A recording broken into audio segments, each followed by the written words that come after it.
Est-ce que j'ai envie de me mettre à dos toute une communauté?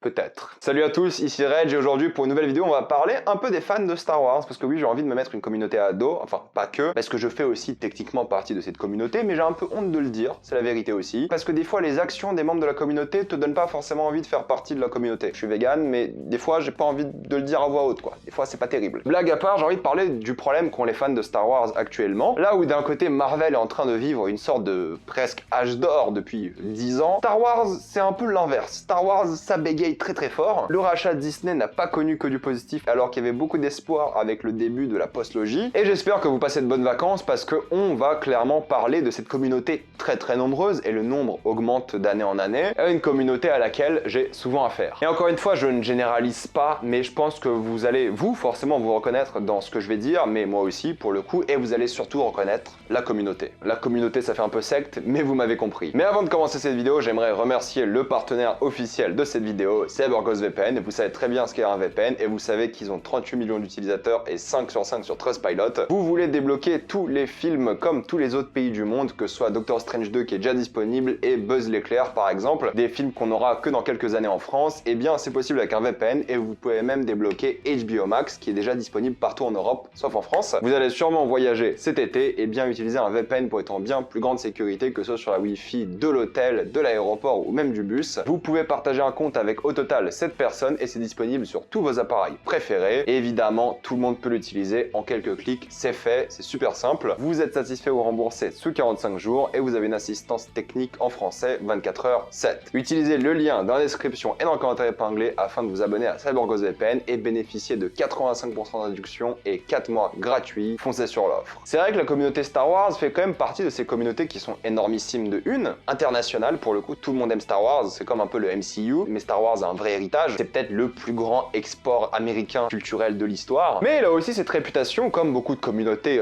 nombreuses, de communautés toxiques pour plein de raisons différentes. Il y en a plein des communautés toxiques. Il y a les fans d'animé, il y a les fans de foot, il y a plein de communautés toxiques. J'ai cité 2 exemples qui m'énervent sur Twitter. Mais il y en a plein. Les pires, c'est les fans de Snyder. Alors eux, c'est les pires. Blague à part, même si quand même Snyder, arrêtez un peu avec lui, il est surcoté. Blague à part, vous savez que j'aime troll les fans de Snyder parce que j'aime pas ses films. Mais il y a un truc qui est quand même très problématique avec la communauté Star Wars, c'est qu'elle influence quand même beaucoup Lucasfilm. C'est-à-dire qu'il y a un truc qui est quand même extrêmement problématique tout de même de la saga Star Wars et des fans Star Wars, c'est la nostalgie nocive. On sait qu'Hollywood profite énormément de la nostalgie pour faire du fan service et faire plaisir aux fans, justement, fan service. Mais alors bordel, avec Star Wars, c'est peut-être le meilleur pire exemple. Commençons avec les fans de la prélogie. Vous savez que moi je déteste la prélogie, je trouve que c'est une trilogie catastrophique, mieux que la postlogie parce qu'elle est plus cohérente, mais les films sont les pires. Et vous allez dire oui mais l'épisode 3 est le meilleur de la saga, c'est faux, arrêtez. C'est loin d'être le meilleur. J'ai mes critiques à ce sujet-là, j'ai pas envie d'en débattre ici. Mais il y a un truc qui est revenu quand même beaucoup à la mode récemment, c'est le fait que les gens commencent à vraiment apprécier la prélogie alors qu'elle était détestée à l'époque. Pourquoi est-ce que les gens apprécient maintenant la prélogie? C'est pas parce que c'est de meilleurs films. Les films n'ont pas changé, enfin pas beaucoup, même s'ils ont trafiqué quelques trucs. La trilogie n'a pas beaucoup changé. Ce qui a changé, c'est que les gens qui ont regardé cette trilogie à l'époque, moi y compris, ont grandi et du coup ressentent de la nostalgie pour cette trilogie. Et cette nostalgie, que ce soit pour la prélogie, la trilogie ou les gens qui vont grandir avec la postlogie, vous allez voir, dans 10-15 ans, la postlogie, elle va recevoir une sorte de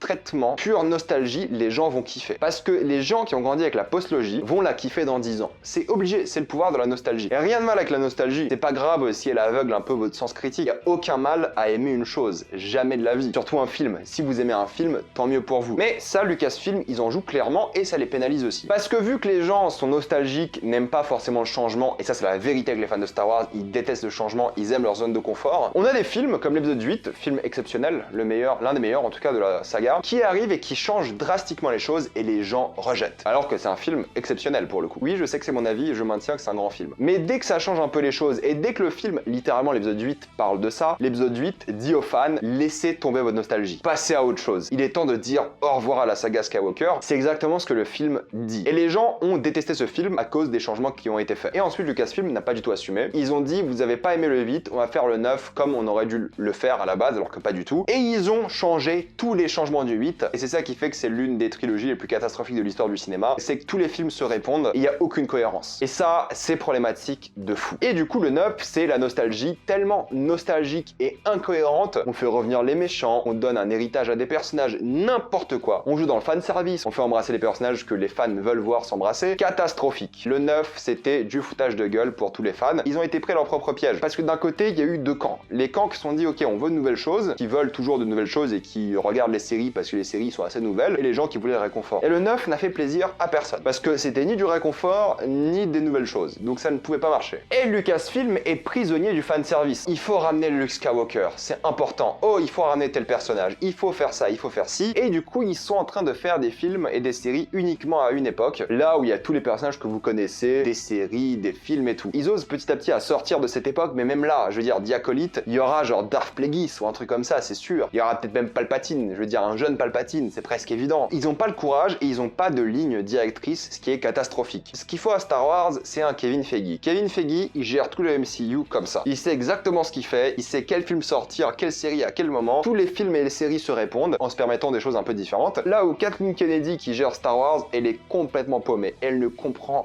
rien. Elle annonce des séries, des films, des trucs, ça se passe où? Entre l'épisode 3 et 7. Oh, super. Ils sont en train de jouer la nostalgie, le fanservice jusqu'à la mort. Tu te rappelles de ce personnage? Et en fait, c'est comme ça que marche un peu Marvel aussi. Ils te mettent des easter eggs et tout. Mais là, tout Star Wars, genre exemple tout bête, Book of Boba Fett. Quel était le but de Book of Boba Fett? Est-ce que c'était raconter l'histoire de Boba Fett? Non! C'était de raconter d'autres histoires avec un personnage chiant qu'est Boba Fett. La série est catastrophique. Et ce manque de ligne directrice et de cohérence, ça divise les gens. Les fans de la prélogie, de la trilogie, de la postlogie, les fans de telle série, de la série animée, ça divise trop les gens. Ils savent pas où aller. Là où le MCU, bah globalement, ça met les gens assez d'accord. Ça va tout droit, ça fonce, qu'on n'aime pas quelques trucs, ok, mais ça y va. Là, Star Wars, tu peux aimer ça, mais pas ça, mais il y a plus de cohérence, il y a pas d'univers connecté, c'est le bordel. Ils sont en train d'essayer de faire un univers connecté, on est d'accord, mais c'est un véritable bordel. Et ça, en fait, ça divise aussi les fans, et du coup, les fans se déchaînent. Ça, c'était bien, ça, c'était pas bien. T'aimes ça, t'es une merde. T'aimes pas ça, t'as rien compris parce que t'as pas lu l'œuvre d'avant. Ça, faut en parler. Tous les gens qui te disent, tu comprends pas cet épisode-là parce que t'as pas vu l'épisode saison 5, épisode 13 de Clone Wars, faut aller se faire voir, je suis désolé. Ça, c'est un vrai bordel, et c'est ok d'avoir des différences en tant que fan, de pas aimer les mêmes choses. Tant mieux, c'est sain, pouvoir débattre et tout. Mais le problème, c'est qu'il n'y a pas de consistance. Les gens sont toujours pas d'accord si Rey c'est une Skywalker ou pas, parce qu'ils trouvent que c'était une mauvaise idée de base. Et le mépris des fans, il est quand même fort. Non mais t'as pas compris, ce personnage ne peut pas mourir, il est dans Rebels.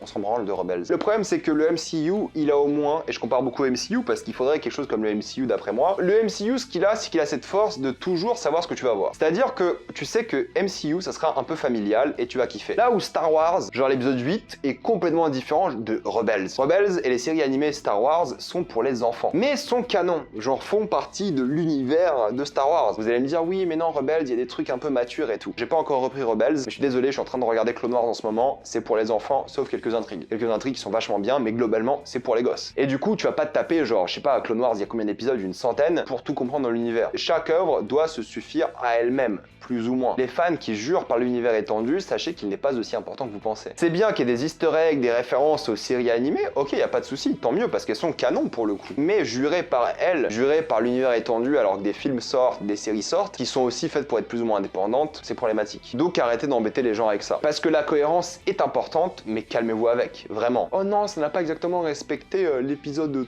3, saison 2 de Clone Wars, c'est terrible. Calmez-vous avec, c'est pas important. Si c'est pas complètement incohérent, c'est pas important. Et il faut un vrai travail pour garder les choses cohérentes pour le coup. Du moment que ça respecte l'univers, ça passe. Mais les gens sont trop concentrés sur le respect de l'univers étendu, de la mythologie, que la qualité des œuvres. Genre Obi-Wan, série, soyons honnêtes, vraiment nul. Le potentiel de fou, série nulle. Et les gens sont concentrés sur le fait que c'est Obi-Wan, nostalgie, fanservice, et ils ont kiffé. Mais en vrai, tu regardes la série, tu regardes la qualité, c'est pas terrible du tout. Et ça aveugle les gens, et ce qu'ils vont faire Lucasfilm, c'est qu'ils vont continuer le fanservice, ils vont continuer de faire plaisir aux gens en faisant des choses médiocres. Et là où le MCU est rarement mauvais, Star Wars, ça arrive quand même à être pas terrible, voire médiocre, voire mauvais même. Et c'est pas parce qu'il y a 2-3 scènes bien dans Obi-Wan qui sont vraiment bien que ça rattrape toute la série. Non, la série n'est pas sauvée par 2 scènes. Aucune œuvre n'est sauvée par 2 scènes. Et je trouve que le fait que ce soit juste Star Wars ou même juste Marvel, ça aveugle les gens. C'est pas parce qu'ils t'ont donné ce que tu voulais que c'est forcément bien. Ils t'aveuglent avec du fanservice, des choses que tu voulais voir depuis longtemps, et qu'ils les fassent bien ou pas bien, toi du moment que tu l'as eu, t'es content. Mais non, faut être un peu plus sévère avec cet univers. Il faut en demander un peu plus. La mise en scène des séries Star Wars, la majorité du temps, c'est médiocre. En plus, les fans sont globalement toxiques. Ils t'insultent, ils parlent mal, ils te menacent. Et si t'as pas lu tel comics, t'es dans la merde, tu ne vois rien, t'es pas un vrai fan. T'as un avis différent d'eux, t'es pas un vrai fan. Je déteste déteste la prélogie, je déteste le 9, je trouve que le 8 est formidable, Obi-Wan est médiocre.